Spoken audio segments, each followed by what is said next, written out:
दोस्तों, आप जानते हैं प्रधानमंत्री नरेंद्र मोदी जी देश के स्टूडेंट्स के साथ परीक्षा पे चर्चा अक्सर करते रहते हैं और बिल्कुल ही गलत सजेशंस उन स्टूडेंट्स को देते हैं। जैसे कि मोदी जी ने कहा कि एग्ज़ाम में जब आप लिखने के लिए बैठो तो सबसे पहले आप डिफ़िकल्ट आंसर्स को लिखो, इजी आंसर्स को बाद में लिख देना। जबकि दुनिया भर के टीचर्स तो स्टूडेंट्स को ये समझाते हैं कि आप एग्ज़ाम में जाते ही पहले जो आपको ईजी लगे वो आराम से लिख दो। डिफ़िकल्ट आंसर्स पे आप अपने दिमाग को ख़राब मत करो, ईजी आंसर्स लिख दो, बाद में जाके डिफ़िकल्ट आंसर्स पे स्ट्रगल कर लेना। यही सजेशन जो है वो दुनिया भर के टीचर्स देते हैं। लेकिन क्योंकि मोदी जी को यहाँ पर थोड़ा सा अलग दिखना है, यूनिक दिखना है, इसीलिए वो गलत सजेशन स्टूडेंट्स को देते रहते हैं। क्योंकि मोदी जी खुद ही एक अनपढ़ व्यक्ति हैं, वो चौथी पास राजा हैं। ये खुद उन्होंने अपने वीडियो में एक्सेप्ट किया है, जिसमें उन्होंने बोला था, भाइयों बहनों, आपको जान करके हैरानी होगी कि मेरी पढ़ाई लिखाई नहीं हुई है।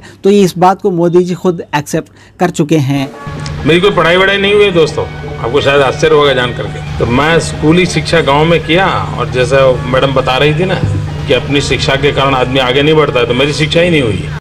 और इसके कई सारे सबूत भी हम देख चुके हैं कि मोदी जी को a+b² फार्मूला बोलना भी ठीक से नहीं आता। मोदी जी को स्ट्रेंथ की स्पेलिंग नहीं आती, इसीलिए चाइना में जाकर वो स्ट्रेंथ की रॉन्ग स्पेलिंग बोलकर पूरे देश को बदनाम करके, पूरे देश को बेइज्जत करके आए थे। तो इसके सबूत भी हम कई बार देख चुके हैं कि मोदी जी पढ़े लिखे नहीं हैं। लेकिन इसके बाद भी वो स्टूडेंट्स के साथ पढ़े लिखाई पे चर्चा करते रहते हैं।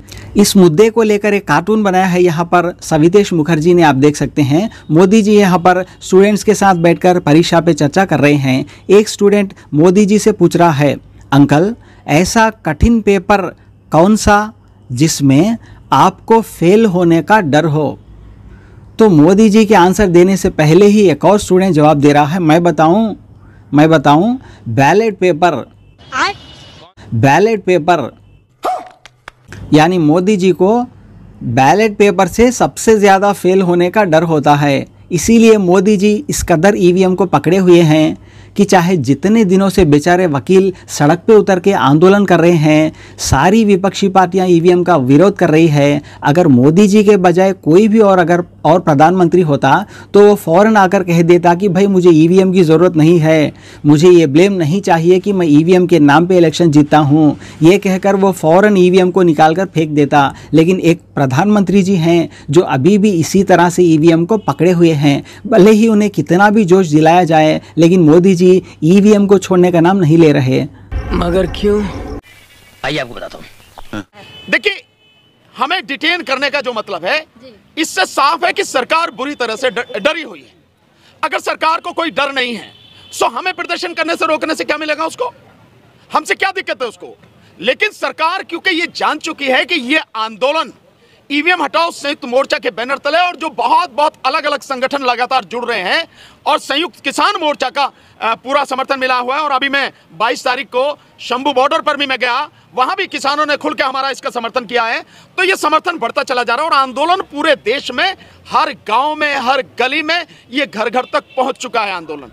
इसलिए, और सरकार के पास ये इंफॉर्मेशन है, इसलिए सरकार बुरी तरह से घबराई हुई है, डरी हुई है, और वो किसी हालत में नहीं चाहती कि कोई प्रदर्शन हो जाए। आज जितने भी लोग आए, मैं समझता हूं कम से कम 8-10 हजार लोग जरूर होंगे आज, और ये सारे के सारे लोग जंतर मंतर पर जब दिखेंगे, इतनी भीड़ दिखेगी, तो पूरे देश में जबरदस्त उबाल आएगा। और सरकार इसीलिए घबराई हुई है, इसीलिए अलग अलग जगह हम लोगों को डिटेन करके अलग अलग थानों में भेज रही है। इसलिए जो हमें रोका गया है, हमारी जो डिटेंशन है, ये पूरी तरह से गैर संवैधानिक, गैर कानूनी, इलीगल डिटेंशन है, और इसका भी इंतजाम करेंगे, चिंता करने वाली कोई बात नहीं है। मैं साउथ दक्षिण भारत में होके आया हूं, वहां जबरदस्त तरीके से उबाल है। पूरा दक्षिण भारत इसका विरोध करेगा, ईवीएम घुस नहीं पाएगी।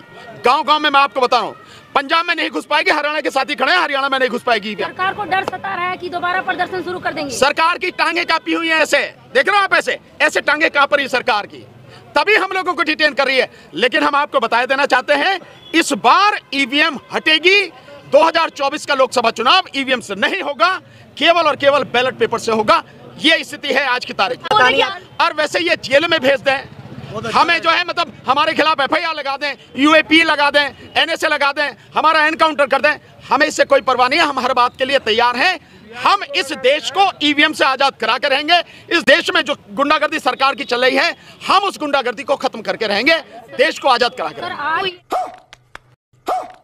खत्म, bye bye, tata, good bye, गया।